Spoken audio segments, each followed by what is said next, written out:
Gusto mo din kita makasama kaso yun nga, I love you. Kitang-kita natin doon sa premiere ni Kalinga Prab na si Beyonce ay andun lang sa kanilang bahay. At hindi lang pala si Ido ang namimiss na sa kanya, pati din siya. Parang kitang-kita natin yung kalooban ni Beyonce, parang hindi natin maintindihan kung anong ibig sabihin doon sa smile niya. Grabe.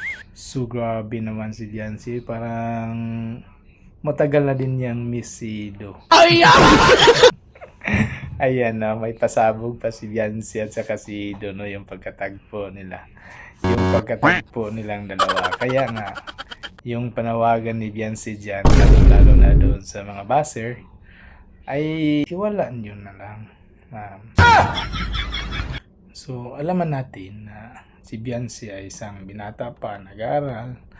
Para sa kanyang katahimikan naman, huwag nating iba si Beyonce. At saka maghintay na lang tayo, todo suporta na lang tayo sa binata na yun. So ipagdasal na lang natin na makatapos siya sa pag-aaral. Para din yan sa kanyang kinabukasan. Kung totoong Itzinyans tayo, so alagaan natin sila ng mabuti. Hindi lang si Dr. Love ang magprotekta sa kanya, pati din tayo mga solid supporters kay Itzinyans. Tama ba ako mga kalingap? Yung sabik na sabik dyan kay Beyonce, so doon na natin makikita yan. Kasi yan, sumusunod din yan si Doc Love sa kanyang amo. Doon sumusunod yan kung anong utos. Pero hindi naman siya nakita natin ng lamang si Doc Love. Kaya ganun lang, pinaprotektahan lang yung love team ni Itzy. So dyan tayo masaya. Masaya tayo dahil dyan. Kasi may isang taong nagpaano dyan. Kasi hindi naman natin ma-blame si Doc Love. Kasi si Beyonce ay scout niya yun. May pananagutan siya doon. Pag pabayaan niya yun si Beyonce. Kaya nga nakita natin kay Beyonce yan mga idol mga kalingap, na sobrang saya niya. At doon may pasabog pa siya doon kay Ido. At si Ido naman ay parang din. Parang sabik na din diyang makita si Beyonce. Ayan lang. Pero hindi man natin yung tadhana, hindi man nato matagna. Pero support lang tayo palagi.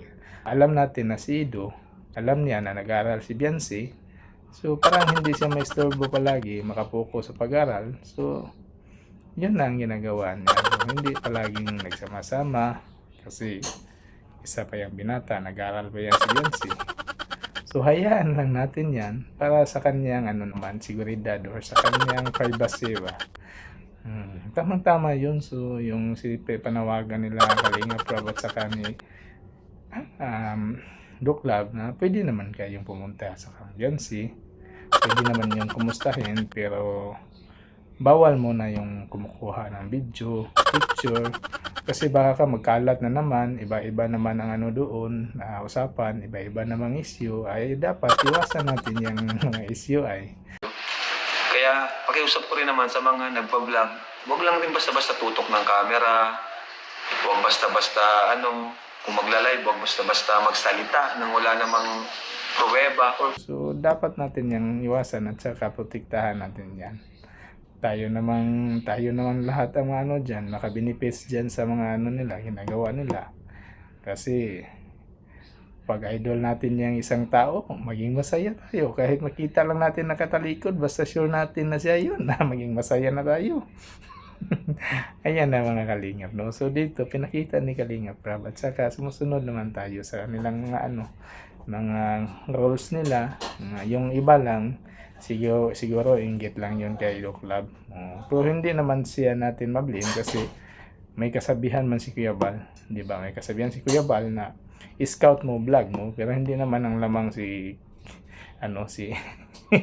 Doc Love kasi hindi yan palaging nag-vlog doon. At sana maging isang lesson na natin ito na huwag tayong padalos-dalos. Hintayin lang natin kasi si Beyonce andyan lang yan. Tapos pag totoong nagsuporta tayo sa kanya, hayaan lang natin yan. Hayaan natin siya kasi alam natin na nag-aaral si Beyonce. Tayo na lang ang maghintay. Pag solid tayo, Biansi, Sinyans tayo, solid tayo, ha? Tumutulong tayo sa pagprotekta sa kanila.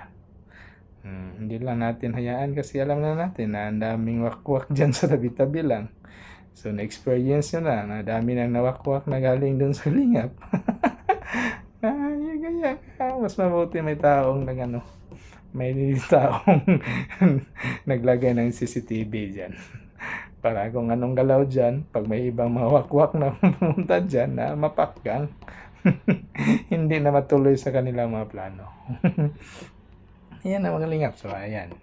Tingnan muna natin itong mga pakilig nila ni Ido.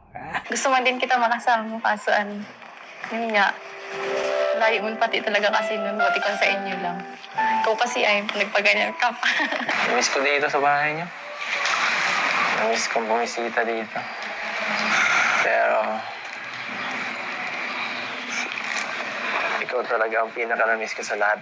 Ako nga din eh. Pagbisita sa'yo dito, Namiss din kita. kulitan natin. Pinapanood ko na lang yung live mo. Hindi lang ako nagko-comment. At ano ba kayo mga basher? Wala naman sa'yo din ng babash. Pero salamat kung ganun. Thank you sa support palagi, ah. I love you. I love you na ako. Ano mo naman? Bira ka. Okay na yun.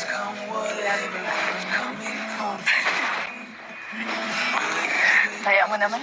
Okay naman ang buhok mo. Hindi. Kailangan kong gawin, eh. Siyempre, mas bata ka sa akin. Ako, patanda na ako, eh. Nalata. Saka, para pagmamalaki mo, gusto ko pagmalaki mo rin ako. Gwapo ako. Gwapo siya. Gwapo ka naman kahit ikaw na ganyan. Siya nga. Gwapo ka naman dun sa buhok mo ah. Kahit na. Sige na, patingin ako. Ako matanggal. Bakit?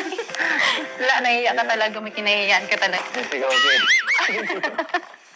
Yan na, mga pakilig nila moment, mga kalingap. Yan. Ito yung pinaka-sabik na hinihintay natin lahat. Yung pagkatagpo nilang dalawa. Wow. Wow na wow mga kalingap, no? So, ayan na. Wag na tayong yung mga Hedsenians community dyan. Wag na tayong dyan sa inyong GC. Todo suporta na tayo. Wag na tayong think negative dyan. Positive tayo. Be positive palagi. Parang maging enjoy at saka tayo naman lahat. Tayo naman lahat ang makakita ng ganun na hindi lang sila. Sila lang yung nakapagbigay saya sa atin. Shout out sa mga Hedsenians dyan. Huwag kalimutan na i-follow, share yung video natin, i-subscribe. Yung pagkawala ni Biansi na matagal, yan na ang sagot sa atin. Wala na tayong ibang vlogger na ma-blame doon. No, hinayaan na nila, hindi padalos-dalos. So alam na natin, na-explain na ni Kalinga Prab, no? Na-explain na ni Kalinga Prab. So yan lang, sundin natin yan. Hindi tayo magpadalos-dalos doon kasi alam natin si Biansi nag-aral. Parang hindi na siya madisturbo sa kanyang pag-aaral. Mabuti na yun na pinagbawalan yung mga video dyan at saka yung mga dyan, picture. So hindi naman kayo pinagbawalan na bumisita sa kanilang bahay. Punta kayo doon. Kasi doon lang pag wala siyang trabaho, wala siyang klase, doon lang siya sa kanyang bahay, sa kanyang tindahan. Alam na natin na hindi na siya nag-apartment, uwi na lang siya, hatid lang sa kanyang magulang. So mas mabuti yun para ma-monitor din. Tayo naman lang taga-suporta kay Idsi, kay Biansi, mga Hedsenians dyan. At lang, tulungan natin na pagbantayan yung atong mga inidolize. Mga idol natin yan, tulungan natin para mapagpatuloy lang yung ginagawa nilang pagpakilig sa atin. Yan. Kasi yung pagpakilig nila sa atin, hindi yan mababayaran ng kahit anong halaga. Lalong-lalo na sa ating mga kababayan na FW, sa tuwing magpahinga sila sa kanilang trabaho. So pag hindi sila makatawag sa kanilang pamilya, dito na lang papasok at saka nagsuporta sa IDSI niya, mga Love Team IDSI. Ayan na. So hindi natin ma-blame ang saya ng isang tao. Kaya nga nagtanong ng tanong sila. Kaya nga yung iba na bitin ang babas na lang. Kaya nga kahit anong ginagawa na yan, nang dahil yan sa pagmamahal nila kay Beyonce. Hindi natin ma-blame yan sila lahat kasi alang-alala na yan sila. Sabik na sabik niyang mga puso nila. Ayan lang mga kalingap, no? So, tingnan natin yung mga pag-interview kay Beyonce. Yung mga tanong kay Kalingap Rob at saka doon sa kanyang magulang ni Beyonce, sa kanyang ina, especially sa kanyang ina. So, doon natin na may pakialam sila doon kay Beyonce. Parang maiwasan yung pagbabas kay Beyonce, tulungan din natin siya. Kasi yan lang ang hangarin ng kanyang magulang, hindi lang sa kanyang magulang, pati yung kay Beyonce, na parang hindi pa niya matanggap na yung mga ibang mabaser diyan. Mababas kasi hindi pa yan siya parang hindi pa siya sa handa ba. Kasi parang nag-focus pa yan sa kanyang pag-aaral. Kaya nga tulungan na lang natin. Think positive lang tayo mga idol, mga kalingap. Think positive lang tayo doon sa Love Team ni IDSI.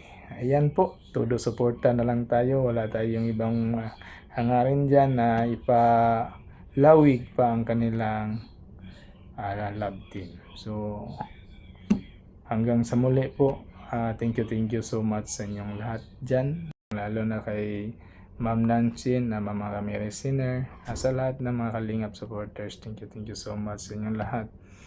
At saka, palagi natin suportahan ang Team Kalingap Kuya Bal Santos Matubang at Tid na Vlog Kalingap Rob.